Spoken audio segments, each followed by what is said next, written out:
things. So he'll have to keep an eye on that. And 1e4 has been played. Here we see the Karakhan defense indeed. All right, Prophet Danya, predict a move where we're going to see a blunder, just for fun. Just a random move. I'm going to predict move 18. Move 18, ladies and gentlemen. We'll see if the Prophet did it once again. Of course. Indeed we will. Bishop out to f5. Mm-hmm.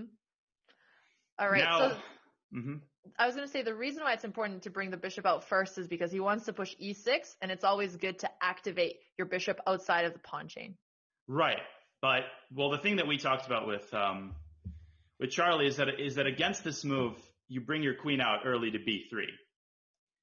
And what that accomplishes is that exploits the newly created weakness of the b7 square. So Charlie kind of confirming that here. And do you think Hikaru showed Yassuo this line? Absolutely. And definitely they watched my stream, which happened after Hikaru's stream, and revised their predictions. Sure that he Not caught him anymore. That's a blunder. That blunders a pawn on b7, which Charlie can simply capture. Oh my gosh. So now you showed Charlie another idea. And again, last time Charlie won the game on move 6, and now he won a pawn on move 6. Danya, can you coach me too, man? Like this is absurd. He's almost winning here. Danya, please help me too. No, I can't believe this. Knight d7 saves the rook, but after that, either bishop to b5 or bishop to f4. That is a big blunder by Yassuo here. Now, Charlie, I'm assuming Yassuo will see knight d7 because that's really forced. And then, let's not celebrate prematurely, those of you who are Charlie fans. Yassuo is very good at defending, and after knight d7, at which he finds, it's hard to follow this up. Bishop b5 is not an easy move to find, and neither is bishop to f4. So Charlie will have to think on his feet here. But this is a big, big opening moment. White, after bishop f4, I think, is almost winning objectively. Well, why don't we take a listen to Yassuo and see what he has to say about this move? Yeah, definitely a blunder by me to lose the pawn, but in general, it doesn't really matter. I just gotta think of his moves and what he's attacking. I'm moving quick. I'm just gonna beat him through. He still feels confident. Wow. Honestly, with the opening. I feel like I know the opening really well, and I know the situation I want to put myself in. Let me turn down the music. It's really loud.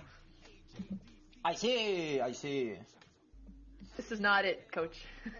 Yep, this is not it. But the thing is, Charlie, I mentioned his pawn situation. He doesn't know what to do. His time situation. Well, he still seems very focused, and at least he's not, shocked or feeling nervous, because then he would play worse. Yeah, definitely. And he struck me as someone who's pretty confident in his boom, play. and keep this here. What worries me about Charlie is definitely the time. I mean, if he spends 5 minutes here figuring stuff out, he's not going to have enough time for the middle game. He doesn't know what to do, I guess. I guess he's thinking about developmental moves. He could, I guess, go here and look for a double attack, but that doesn't really do anything. He's just going to waste time. He probably should just develop his knights, because this is already bad. This knight's hard to get developed with that pawn. He has to go here. Correct. But if he goes here, then... Yeah, and it's weird because Yassuo was just explaining how he didn't think this move was good, so he definitely missed the scariest thing about this position, which was the bishop g5 move. I mean, Charlie is playing very well. Yeah, I mean, knight f6 here holds on, because bishop takes knight on d7. It's a humongous threat. And the reason why it's a threat, just to slow down a little bit, is because if the queen takes the knight, the queen is no longer protecting the rook on a8, so the rook is then hanging. And if, bishop takes, you can't take back with your king, so the only other option would be to play a move like bishop e7, but that's just totally lost. So knight f6 is a great find by Yassuo so that he can recapture with the knight. Right, and now, the best move is probably bishop out to f4 in order to guard the b8 square. But from a practical perspective, bishop to g5 could be a very dangerous move for black to deal with, because I'm not sure how to deal with that move exactly. Bishop to g5 pins the knight on f6 and then threatens bishop captures knight on d7. So knowing Charlie, my guess is he's going to play bishop g5, and Yassuo will have to think on his feet there. That puts black in a very, very dangerous opening situation. Well, let's actually take a look then at what Charlie is thinking so that we can see if that's his plan.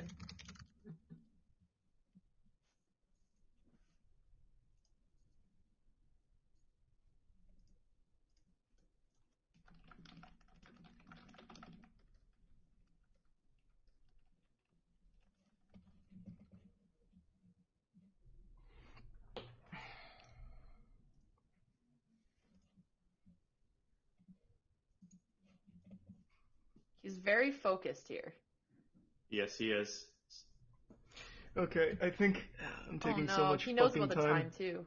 Yes, he does, and he takes on d7. That is inaccurate because now the knight recaptures, and he drops his queen back. That's actually totally fine. He plays it safe. For a second, I saw him dropping his queen back in the wrong move order because I was listening in, but that makes sense. I could have held the pin, but I'm just gonna go back to normal. That was a bad move. All right, so he thinks it was a bad move, and now Yasuo actually has a good position. I don't like that. Yeah, I mean, he's got enough compensation for the pawn. I can go here and hold the pin, but then I'm not super trapped. Just listening in to see what he's saying here. Oh no, he seems nervous. He is. And Yasuo playing very quickly here. That's going to be big. Queen a4 is a decent move. I don't like it. I don't like what I'm doing right now. He doesn't like it because... I don't like it. I don't like what I'm seeing here. Yeah, his opponent is developing so quickly. That's why he's uncomfortable. Mm-hmm. Now Yasuo should develop his bishop on f8 to d6. He's flying perfectly. I told you, Yasuo is so strong. He played everything well after the blunder on b7. Yep. Bishop f4 would have been crucial there to stop rook b8. And but it's okay. Charlie just needs to develop, which he does. He's gotten a lot quieter all of a sudden. But I like that he's always quiet when he's taking it seriously, but then when he plays well, his personality comes out. Right, and bishop d3 here would be an incredibly strong move. I would be shocked, with full due respect, if Yasuo finds this to prevent white from castling short. Oh my gosh, that would be crazy. No, it's not intuitive because he just wants to finish development, which makes sense. Castle. I think from the perspective of these players, I would say the position is about equal. White is up a pawn. Black has excellent development. Mm-hmm. Anybody's game. And when you say from the perspective of these players, do you think at their level or, even if grandmasters were playing this? Black's definitely better here. Black, if Yasuo handles this correctly, Black is significantly better because he's got a huge initiative. The thing is, in a position like this, when you don't have experience, it's hard to position your pieces. So Yasuo might be struggling here to figure out exactly what to do. Charlie, on the other hand, has a very clear system of development that we talked about. In part, he can develop his knight on b1. He can develop his rook on f1. It's harder for Yasuo to find a system of development here, but we'll see how he handles that. Given the way he's played, I have confidence in him as well. Well, part of the reason it's hard for him to figure out development is because his pieces already have really nice squares. So he's gotten everything completed now, and it'll be tough for him to figure out how to follow up. Quiet moves like rook e8, f6, e5, that's something that, somebody who's been playing in tournaments for a while would see. But I think given that he's on his 4th week of chess, that's a very slow plan to go for. And I see, I have his stream on mute, he's hovering over a5, which would not be a great move. That doesn't accomplish much. Another problem for him is queen on d8 is tied down to the knight on d7. A move like queen f6 would have been excellent, except it drops the knight. So he's got to solve that problem as well. And that's why he's taking a lot of time. Queen c7 is a reasonable move, but probably it would have been better to play knight b6 followed by queen f6. Still, very reasonable choice by Yasuo. Queen c7, developing the queen, putting pressure on that h2 pawn potentially. I think now's another great moment to listen in on his stream, see how he's thinking about this tricky position. And good beats too. Indeed. He's quieter than he is in practice games. I think he really doesn't want to waste any time. If I go here, let me think. If I go here, he definitely has ideas of going here and hitting my piece. Then I can just go here, though, and attack the queen. I like that. That's fine. His pieces just look so shitty compared to mine. Look at my pieces. Attacking. Double attacking. My pieces is about to get here and win a pawn in a second, too. Do you think he has enough arrows on the board? Nah, I don't know. He needs a couple more. Can I go here? And then look to just win the pawn? What do you think of this plan, Danya? Well, he goes knight g4. It's a little superficial, though, because h3 just checks and knocks the knight back off. But it's ambitious, and I gave this advice to Charlie, but Yasuo's doing the same thing. Just creating threats is going to be huge here. Charlie's got to see that pawn on h2, and he's got to prevent that threat with h3. That is a must. Right. And I do like that he's going for this instead of the pawn pushes, even if it's slow. I think I just can win a pawn here back. Correct. And I'm looking at his mouse here. He's going for his knight. That is not the right piece to reach to. And he plays knight e5. It's about to. Adam Radzik, thank you 3 months. Appreciate it. Get back. h3 is the move. He's got to chase that knight from g4. Do you think Yasuo's confidence is a good thing? If he ever moves this. Yeah, and here we see h3 by Charlie. Both of these players playing so well here. Wow. And I think it's a great thing because with this time control, the faster you play, the more confidently you play. It projects to your opponent. It reflects itself in the moves that you play. And we just see in the pieces, piece placement from Yasuo, we can see his confidence shining through. I believe that is important. Psychology is the part of the game, especially here, with so much on the line. Both of these players are huge streamers, hugely successful. But trust me, and I think you'd agree with me, Alexandra, they are shaking right now. Both of them are nervous, even Yasuo. Oh, absolutely. And to see this kind of move, I'm honestly just very impressed because it's such a quiet move to see. And knight e5 did look intuitive because you're putting your knight in the center, you're blocking the threat. So Moistritikal not only found a nice strategical move, but he also showed his calculation skills by not blundering knight e5. Mm-hmm. Here we see Yasuo deferring, dropping his knight back to f6. And knight e5, a reasonable move. Now it works because he saw that he has to kick the knight out first, and now his knight on e5 is protected twice. It's only attacked twice. So there's no worry if Yasuo grabs that knight. If he starts seeing moves like knight d2, knight f3, I'm considerably so impressed, Daniel. Alexander, I don't care how this game ends. I am equally impressed with, and I'm not going to pretend that I haven't coached one of them, but I'm equally impressed with the playing level of both of these players. Everybody in the chat has to understand these are players who virtually had basically a nodding acquaintance with the game until 3 weeks ago, and this is how they are playing. That is just diligence and grinding on display right here, and I am really impressed. Just no words. Applause. Absolutely. And absolute applause. So close. They're both near 5 minutes on the clock. I think this is the closest game I've seen in a while. And Danya, we're on move 16. Your prediction was a blunder on move 18. If it actually happens on move 18, I'm going to be scared, Alexandra. What will I do with all this power? I know, it'll be crazy. But here Charlie has to bring his other knight out, knight d2 and knight f3. Right. And this is the plan we'd be surprised with if he sees, because it's kind of slow, right? And he has to understand that he wants to reroute his knight to f3. And we talked about this in our lessons, the idea of going knight d2, knight f3. What we also talked about is developing the bishop on c1, which would be a terrible idea. He's got to see that the rook on b8 is putting pressure on the pawn on b2. So the bishop on c1 is tied down at the moment to that pawn on b2. But that is a static kind of, I wanted to say a static dynamic, but that is a static threat that can be hard to see. Can we talk in normal language here, Danya? Absolutely. Yeah, that's just something that sits there. It's easy to forget about the fact that that rook is putting pressure on the pawn. You can forget about that and move the bishop. Charlie has to move. This is Monka S, honestly. He's got less than 5 minutes. He has got to trust himself.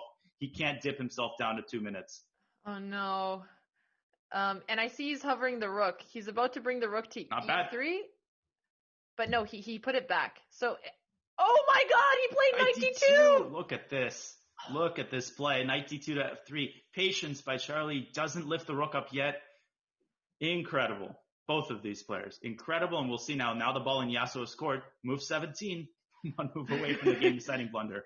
Right. And, I mean, a move like knight e4 is interesting for him here if he wants to just trade off. Because if he doesn't move his pieces, ideas like a5, as you mentioned earlier, they don't really have a follow-up plan. I like h6 because it gives the bishop space to go back to and it creates some space, but it's also a very slow move to see. It is, because players at the top, they want to do something. They want to get something done. Rook d8, not bad, just kind of biding his time. That rook on a close file. Charlie immediately with knight f3. Oh my gosh. Are we watching Grandmasters? This looks like some serious high-level positional like play. Nepomniachtchi from Wake on Z 2008. I would easily confuse that. Exactly. Or Ostrovsky against someone. I mean, Moistritikal, he's leaning in. He does look like Ostrovsky's stunt double or something. Oh, man. Yes, he does. Incredible. And now the clock situation concerning now for Yasuo as well. He is below 4 minutes. Okay, well, let's take another look into Moist's stream and see what he's doing. Let's do it. Look at that focus. Wow. I'm nervous. He looks so focused. I feel like this is the World Championship match or something. It's going to go down in history. That's a great move, knight e4. They're playing perfectly, both of them. Knight e4, threatening f6. Crazy. Oh my gosh. But I will say that in the game yesterday with Nate Hill and Fuslie, they also played perfectly the first half of the game. And then they made up with it with like a crazy amount of blunders and time pressure. And that's what it's coming down to here. Bishop g5 is a bad move. It allows a fork. I'm looking at Charlie's stream. He's hovering over bishop g5. He's hovering over it. That's not a good move. Oh no. And it's done. And immediately. Danya, the blunder was on move 19. Yep. Almost move 18. I was very close. Very close. He has to give up a piece. He's got to go bishop h4 because that pins the rook. Mm-hmm. And then if Yassuo captures the knight, he captures the rook, and he's in pretty good shape. Chat, honestly, that was pretty close. I feel like Danya's a prophet in training. He's not super GM yet, but he's certainly getting up there. It's okay. Yeah. Don't be uncomfortable. Danya already predicted this is how you would feel. In fact, Danya thought if he's too accurate, you guys would be worried. So he saw that situation in the future and decided to be off a little bit intentionally. Yeah, and now he's below 3 minutes. This is not looking good, but we know how fortunes can change in this tournament. Mm-hmm. It's just that he's just taking way too long to decide on these decisions. Oh, that's not a good move. He's tilting here. He's going to be down a piece. Now that doesn't mean anything because if Yassuo recaptures on e5, he's going to lose that piece right back with f3 at the end. I'm already so low on time. And this is the first word I've heard from Moistritikal. He's just saying he's so low on time. Fuck. Yep. And now Yassuo has to resist the temptation to capture on e5 because Charlie wins back the piece at the end with f3. I need to go here. So 2 pawns for the piece for Charlie. This is not... Oops. And he blunders right back. Let's see if Charlie... Oh, not good. Bishop g5. Oh, man. He could have won that piece back by taking the bishop and pinning the knight. That was good. I didn't see that. Well, I think they have a drastic change in their quality of play as the time gets low, which makes sense. It takes a long time to learn how to deal with time pressure. Yassuo, though, playing about I would say an 1800 this game. And unbelievable. Remember when I told you I've never seen anyone improve this quickly? I wasn't exaggerating. It's insane. Wow. It's insane. Incredible. And now the b2 pawn is hanging. Charlie has to defend it with a move like queen e2. Mm-hmm. Hold his place here. Shit. I knew I should have fucking gone here. I even saw this cut off my rook. I can't believe I did that. Actions. He's got to focus on the present here. One simple. Yeah, we still have him. We still have his mic live, so. Even fucking saw that too. Oh no, he's feeling a little down on himself. That's rough. I hope he doesn't spend too long feeling bad about the past because he can still turn it around. Yes, he can. Queen a4 would be a nice trap move here because then, if the rook captures on b2, he has queen takes rook mate. Rook b1. Giving up another exchange.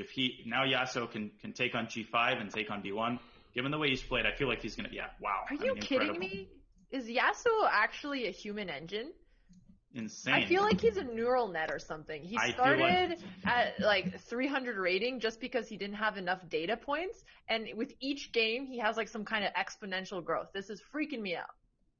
It is freaking me out as well. But he's not taking the rook. He's taking too long here, deciding. Mm-hmm. Well, let's see if he's hovering over. Oh, okay. Is he? Yeah, wrong bishop. Yeah, it looks like he's about to play rook f8. I don't know what he's trying to do here. He can't let himself. Okay. I spoke too soon. Not a bad move though. He's still up a piece, but Charlie's got to play fast here. He's got to equalize the time. Mm-hmm. Queen e2, for example. All right. Well, we're swapping to Yasuo's audio now to see what he has to say. See if I'm missing anything. Or more like what his music is saying in the back. He can't take this, by the way, because takes. So he's just singing along. He's not even that focused. He's chilling. He's jamming. He's stretching in his gym shorts, just having a ball here. Jeez. Charlie's got to move. I can look for this. He can't let himself get this low. Don't choke. Try not to. And then I could have went there, and then he can't take because my queen is threatening. But then if I ever move that, he could just take. So he sees most of the tactics. He's losing a lot of time. I'm already up a minute and a half now. I might just win. But he's just missing the rook. Yeah, exchange. And that's almost a good idea because now Charlie's even more indecisive than usual. G3, okay. Lucky Rose, thank you for the sub. Pickled Sack, thank you for the sub. That really thinks. Ooh. This is a free pawn He's now. getting down on himself too much. So I should go here, Rook F6 instantly, another amazing move. So let's set up an attack against the queen thingy. What would you put Yasuo's real strength at? And I'll just go here. 14, 1500. Because then takes. Given this game, I mean, with some exceptions, 14, 1500. Maybe 1600. I'm just thinking ahead of moves. If he plans on something, how I react to it. I could also, if he goes here, I could go here, but then he could just gotta move away my square. That's bad. I think I want to move this and start moving the pawns, take the center more potentially too. Doesn't seem too bad because if I go here, takes, and then I'm getting more of the center and I'm getting rid of the pawns and I'm opening up my diagonals for my bishops. Oh man, he speaks faster than most GMs I know. Oh, it's unbelievable.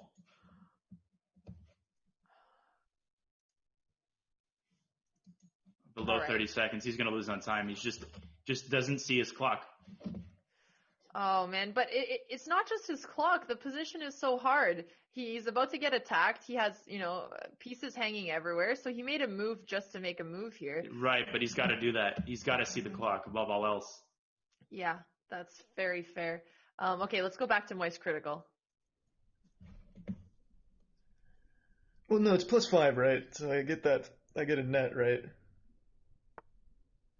Is he noticing his clock? We'll find out. He is now. H4 quickly. That's a good move. But now H6 and bishop takes G3.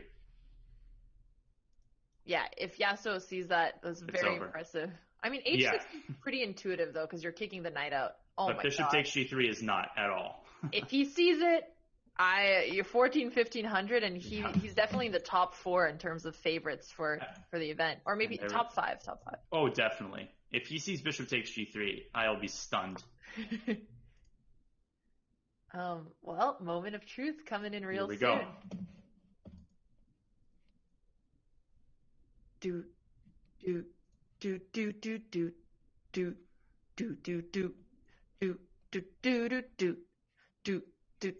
That's the intense music as he's, preparing for that move. Chat. Is he gonna play it? Is he gonna play bishop takes G3? Ooh, Rook G4 attacking the queen. He's got to move his queen now. That's a good move too. 7 seconds. Move, Charlie. Oh gosh. He's gonna lose on time. He just is not seeing his clock. 3 seconds. Oh my god. This will be the first dirty flag. This will be the first dirty flag in the tournament. And we get to witness it. 2 seconds. 1 second. No, flag. Oh my fucking god, I can't believe I just did that. Oh, ooh, yucky. Yeah, Still, I was out of time. A good effort. I mean, I'm stunned at Yasuo's strength. I can't believe that.